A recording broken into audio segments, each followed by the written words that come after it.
chocolate shop already. Yeah. You guys get the chocolate dispatched to this location urgently, thanks. We've got a 7-year-old male here who's under respiratory arrest. Never press sounds. It's a parent's nightmare. Your 7-year-old is at a remote school camp, far from home. Fun and games supposed to be the order of the day, but something goes horribly wrong. Just try and relax for me, mate. Just try and relax. Don't fight me. 1 minute your child is happy, healthy. The next minute, quite literally, he is at death's door, fighting desperately for his life. Nice deep breath. When they rang me, the teacher cried and said he's turning blue and he stopped breathing. Myself, I nearly died. I was nearly died too. I don't know what to do.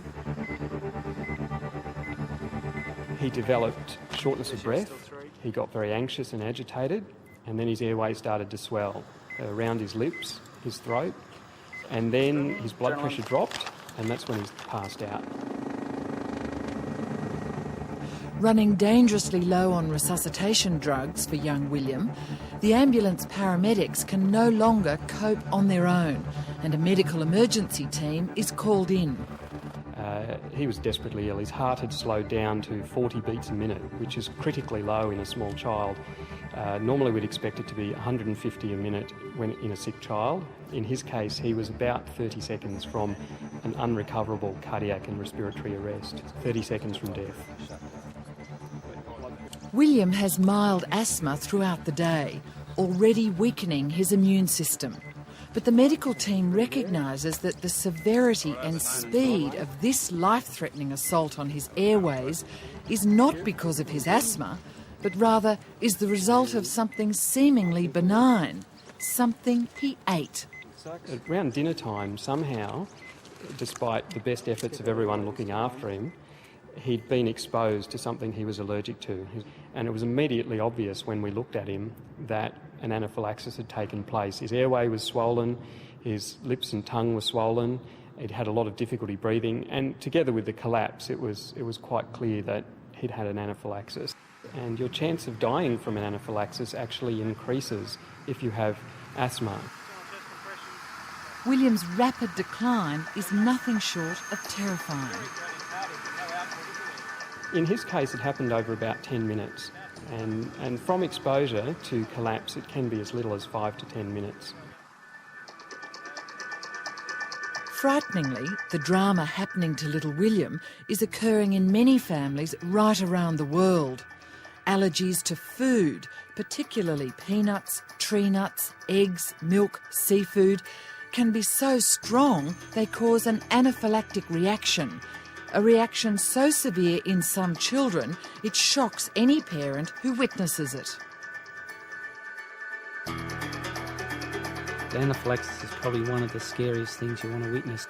They swell up, their face swells up, more importantly their airways swell up, and that's what stops them breathing. And you can see it right there and then in front of your eyes. It's happening right in front of your eyes. Happens within... Well, almost instantaneous, yeah. I often describe anaphylaxis to parents as being a little bit like an avalanche with the snow coming down the mountain, and you really don't know where that snow is going to stop. It's difficult to tell when an anaphylactic reaction is developing whether or not it will be life-threatening. And if it is, the snow is falling right down the mountain and is approaching the village, there comes a point when there's almost nothing you can do. Tragically, some anaphylactic reactions are fatal. Someone's missing. There's a big hole in our family, a huge hole in our family, and his name is Johnny. Cheryl and John Whitburn lost their 15-year-old son Johnny 6 years ago after a severe and rapid allergic reaction to a tiny amount of peanut he mistakenly ate. I lost my first wife through cancer. I've lost my father and lost my mother. That's nothing compared to what it's like to lose your son or a child, whether it be a son or a daughter. But losing anybody else is nowhere near. It's for all the world, Helen, as if somebody's put a hand inside you. Just...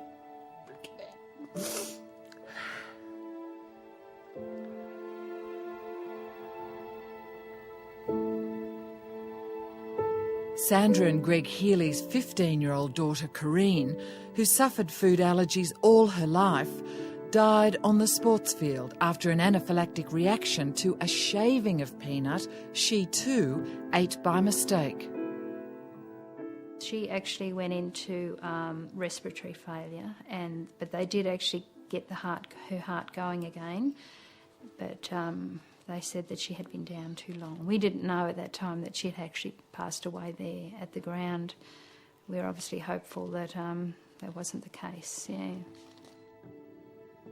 Everything still must be so raw for you, but can you believe that this was the outcome from eating a natural food and maybe only eating the tiniest amount? Yes, it's just...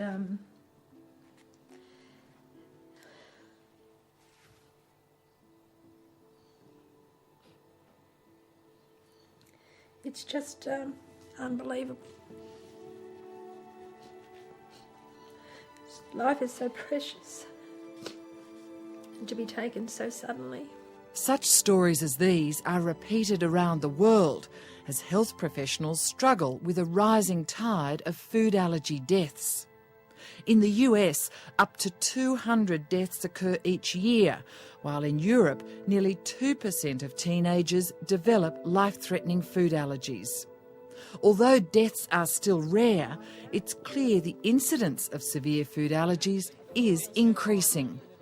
The anecdotal experience in our clinic and others is that 10 years ago we might have seen a handful of children with a peanut allergy in a year.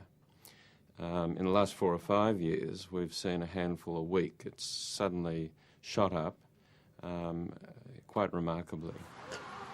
And those children with the most severe type of food allergy, exposing them to the risk of a life-threatening anaphylactic reaction, are also increasing. 10 years ago when I started working in emergency departments, I very rarely remember seeing an anaphylaxis. Over the last few years we've been seeing more and more, and about once every 2 or 3 weeks in the emergency department now we'd have someone who requires adrenaline to treat the symptoms of anaphylaxis. That incidence is now higher, and we would regard food allergy to be as common as 3 to 5%. These figures are alarming, particularly since many of us dismiss food allergies as nothing more serious than causing hives, sneezing or a bit of scratching. There's a lot of ignorance out there. They're not aware of it because they haven't been confronted with it or exposed to it or know anyone that has got it. So therefore they tend to be a bit blasé about allergies in general. And can you afford to be blasé? Oh, definitely not. This one's your egg one, this one. You're allergic to eggs, aren't you? Are you allergic to eggs? Are you allergic to fish? Scientists admit they just don't know why allergies are on the rise, but they believe that first you must have a genetic predisposition to allergies. Then our environment plays a major role.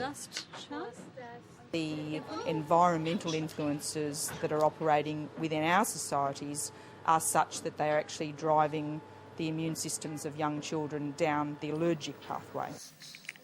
In other words, infants are not getting the right bacteria to help their immune systems protect them from allergy. Even many medical practitioners continue to treat food allergy as the poor relation. But I have a concern because many GPs, paediatricians, physicians, a lot of doctors, a lot of nurses, pharmacists, child health nurses don't have a lot of information about this. So a lot of misinformation is unfortunately given, which can lead to children having more problems than are required and perhaps not having the appropriate treatment. Put your legs down. Your dress down. But Kelly Markham's experience illustrates a dangerous lack of knowledge among many doctors. When her 3-year-old, Chantel, was just a year old, she had her first attack after eating toast dipped in egg.